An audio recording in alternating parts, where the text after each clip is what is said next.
Allez, il reste 3 minutes. Et Balade de Rosière qui termine par une dégustation d'Yveline, ici présente avec nous. Pour cette battle de cuisine des femmes, tartare de Saint-Jacques fraîche à la tahitienne.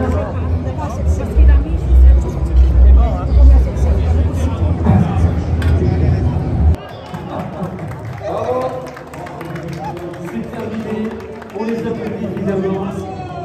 Maï Pénaguel, Séverine Ferrer avec nous pour cette battle de cuisine. Les applaudissements encore bien fort s'il vous plaît. Pour cette battle de femmes, je rappelle aussi le spectacle de Séverine Ferrer, La Voix des femmes, ce projet de longue date qu'elle a créé et que vous pourrez retrouver sur scène le 8 mars prochain au Théâtre de Passy, dans le 16e arrondissement. Notez-le. Et forcément, derrière toute femme, il y a une histoire. Comme les hommes, mais en tout cas, derrière beaucoup de femmes, il y a beaucoup d'histoires. On ne peut que souhaiter que toutes ces histoires-là n'existent plus dans le futur. Et c'est aussi un peu le fait de pouvoir une bonne fois pour toutes. Mais on a bien avancé. Hein. On a bien avancé, mais il y a encore des choses à faire et beaucoup de choses à faire. En tout cas, Séverine Ferrer est présente avec nous. Et grâce à elle et ce spectacle, je rappelle, La Voix des femmes, V-O-I-E, La Voix des femmes. La destinée. La destinée. Bien dit, des femmes, c'est un spectacle que vous retrouverez le 8 mars prochain au Théâtre de Passy. Ce sera dans le 16e arrondissement. C'est très important, c'est le moment de la journée de la femme. Et bonjour, Séverine Ferrer. Bonjour. Donc, vous venez de participer à un concours. Vous faites une pièce de théâtre justement pour lutter contre la violence faite aux femmes. Quelle est votre motivation par rapport à ça? Alors en fait c'est un spectacle qui est un merveilleux hymne et un hommage à la femme. Donc forcément on y aborde cette problématique qui est en plus en ce moment plus que jamais d'actualité, puisque depuis ces confinements successifs que nous avons eu énormément de recrudescence et notamment au niveau des violences faites aux femmes. Et c'est vrai que moi j'ai eu cette grande chance de jouer pendant 10 ans Les Monologues du Vagin, qui est un texte absolument incroyable d'Eve Ensler. Et c'était déjà, en tout cas c'était un spectacle qui a fait bouger les lignes, notamment pour la condition féminine. Et c'est surtout, en tout cas ce qui en ressortait à chaque fois quand on jouait, c'est aussi cet échange avec ces femmes qu'on pouvait avoir après les représentations. Et on s'est dit qu'il fallait qu'on continue le combat, parce qu'il y a vraiment, on se sentait investi d'une mission, et cette mission continue, puisque plus ça va et plus on aimerait que ça n'existe plus, mais malheureusement ça continue, et c'est en plus en pleine explosion au niveau des foyers. Donc c'est vrai que j'avais ce projet depuis 5 ans dans la tête. Et il se trouve que heureusement chacune d'entre nous avons travaillé, etc. Et puis est arrivé quelque chose de complètement inattendu qui s'appelle le Covid. On s'est retrouvés en confinement, et suite à ce confinement, il s'est passé quelque chose d'absolument incroyable, et notamment avec l'apparition aussi des réseaux sociaux, chose qu'on ne maîtrisait pas forcément avant. Et énormément de femmes qui alors je dis nous parce que dans un premier temps ça a été moi, puis j'ai appelé mes autres copines connues pour savoir si elles avaient exactement les mêmes messages. On a eu énormément de femmes qui nous ont envoyé des messages et qui nous demandaient de l'aide. Voilà. Et ça a été une claque, vraiment, parce qu'on ne s'attendait pas à ça, et puis on s'est demandé pourquoi nous. Et finalement, on s'est dit que quelque part, on les ramenait à quelque chose de bienveillant aussi, pour celles qui nous avaient suivis à la télévision, ou celles qui nous regardent aussi maintenant encore aujourd'hui à la télévision, qui écoutent nos albums, etc. Je pense que quelque part, dans cette période de douleur, de peine, de violence, elles ont aussi besoin de se raccrocher à quelque chose de bienveillant, d'heureux, quelque part, une période heureuse de leur vie. Et c'est pourquoi nous les avons accompagnées durant leur adolescence la plupart du temps. Et je pense qu'elles ont eu envie en fait de nous envoyer des messages, parce que quelque part, qu'on le veuille ou non, et on ne s'en rendait pas forcément compte, on n'en avait pas conscience, c'est qu'on a aussi quelque part établi un lien avec elles, de respect, de fidélité, et on a toujours été très proches des personnes qui nous suivaient. Et suite à ça, j'ai demandé à chacune de mes copines, puisqu'on avait toutes ce genre de messages, donc ça n'était pas que moi, et du coup on s'est dit, il y a une urgence, il faut qu'on fasse quelque chose. Et c'est là qu'est venue La Voix des femmes, c'est là qu'on a décidé de faire La Voix des femmes. J'ai demandé à ces 45 femmes connues, donc elles viennent d'horizons différents, de la chanson, du cinéma, du théâtre, elles sont auteurs, elles sont journalistes, elles sont avocates, elles sont toutes respectées dans leur cœur d'activité, dans leur secteur d'activité, et chacune a raconté son histoire. Et ce qui est génial, c'est que la force de ce spectacle, c'est vraiment des histoires vraies. Et toutes ces femmes que vous voyez sur scène, parmi toutes ces femmes, il y a son histoire. Donc c'est une histoire de femmes maltraitées Pas forcément. Pas forcément. Donc il y a des histoires évidemment de violences conjugales, de violences tout court, de harcèlement. Il y a aussi des choses très, très drôles autour de la ménopause, autour de sa condition de femme au quotidien, de la réussite professionnelle. On aborde vraiment toutes les problématiques de femmes. Et c'est surtout que ce que je voulais vraiment, c'est qu'à un moment, que la parole soit libérée.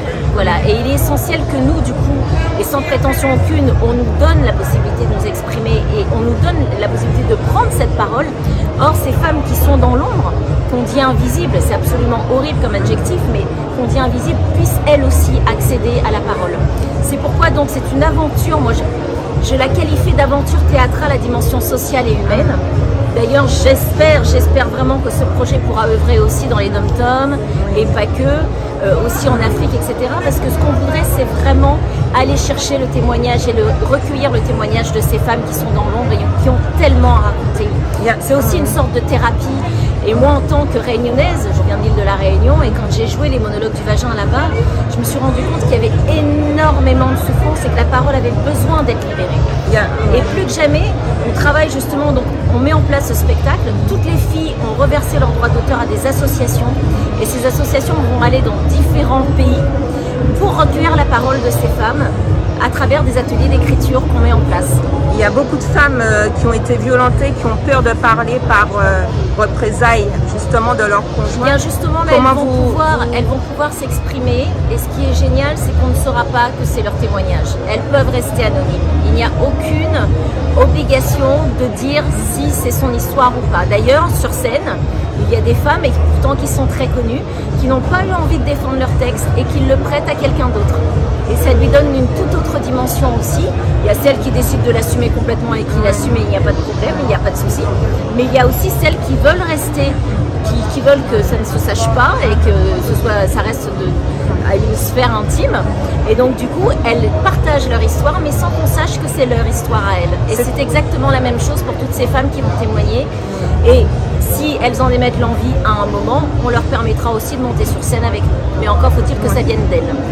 Vous dites que c'est une sorte de thérapie, justement, le fait de témoigner, ou même de témoigner à travers une autre personne. Peut-être que c'est une libératoire, une certaine façon de libérer la douleur qui est restée enfouie depuis tant de mois ou d'années. Exactement. C'est-à-dire qu'à un moment de nos vies, on vit avec. Sauf que tant que la parole n'a pas été libérée, que c'est pas sorti de soi, eh bien, on vit avec, mais on ne l'a pas complètement assimilé. Donc, on ne peut pas avancer. On ne peut pas avancer. Et en fait, c'est très rigolo parce que toutes ces femmes qui ont témoigné, notamment les 45 femmes connues dans un premier temps, elles s'attendaient à ce qu'elles racontent leur histoire et que ça se passe bien. Mais en fait, ça a complètement remué le tout. Et au final, beaucoup nous disent, mais je suis heureuse d'avoir fait partie de cette aventure parce qu'aujourd'hui, j'ai un point en moins et je suis libérée. C'est-à-dire qu'en fait, je ne me rendais pas compte, j'avançais avec, la vie suit son cours, je l'ai mis dans un coin de ma tête, mais je vivais avec. Et là, le fait de l'exprimer, de le sortir, eh bien, ça a un effet justement, quelque part, c'est une sorte de thérapie. Et surtout de pouvoir s'exprimer aussi, de pouvoir la partager avec d'autres femmes et de se dire que voilà, vous avez entendu mon histoire, mais j'espère que mon histoire, c'est aussi la vôtre. Et j'espère qu'à travers le récit de mon histoire, eh bien, je vous mettrai en garde sur certaines choses qui ne sont pas normales et que vous pensez être normales, mais qui ne le sont pas. On dit souvent que les douleurs émotionnelles sont des fois plus douloureuses que les douleurs physiques. C'est encore plus difficile. C'est-à-dire que quand c'est, pour le coup, quand il y a de la violence, évidemment, c'est très dur. Oui. Mais quand ce ne sont que des paroles, que c'est un comportement et un harcèlement au quotidien qui va jusqu'au bout pour vous briser et trouver les mots justes, c'est la pire des violences. La violence vraiment psychologique, c'est la pire de toutes. Donc c'est pour ça qu'à travers ce projet, on propose vraiment aux femmes de pouvoir se libérer, de s'exprimer et surtout d'aller mieux.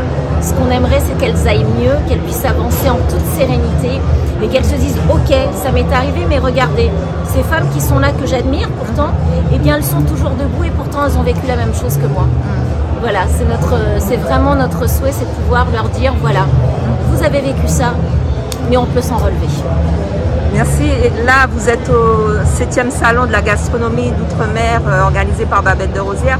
Quel est votre sentiment par rapport à ce salon? C'est la première fois que je viens, parce que d'habitude, quand Babette m'invite, je suis toujours en tournée théâtre. Et là, le Covid a fait que je ne suis pas en tournée théâtre. Et donc, c'est la première année. Je trouve que vraiment, enfin, pour le coup, Babette a fait quelque chose d'incroyable. C'est-à-dire que d'être tous représentés autour d'un salon, c'est super agréable déjà. Et puis, bon, je trouve qu'il manque un peu de stand réunionnais à mon goût. Mais en tout cas, ce qui est génial, c'est qu'en cette période un peu compliquée, de l'avoir maintenu déjà, c'est déjà énorme. Et puis surtout de se dire qu'on peut s'évader. On peut s'évader un petit peu, juste autour des senteurs, dès que vous rentrez dans ce salon, ce qui est incroyable, et ce qui m'a frappé tout à l'heure en rentrant, c'est un festival, une farandole de saveurs qui vous montent là, qui vous chatouillent le nez. Et maintenant, j'ai qu'une envie, c'est de goûter.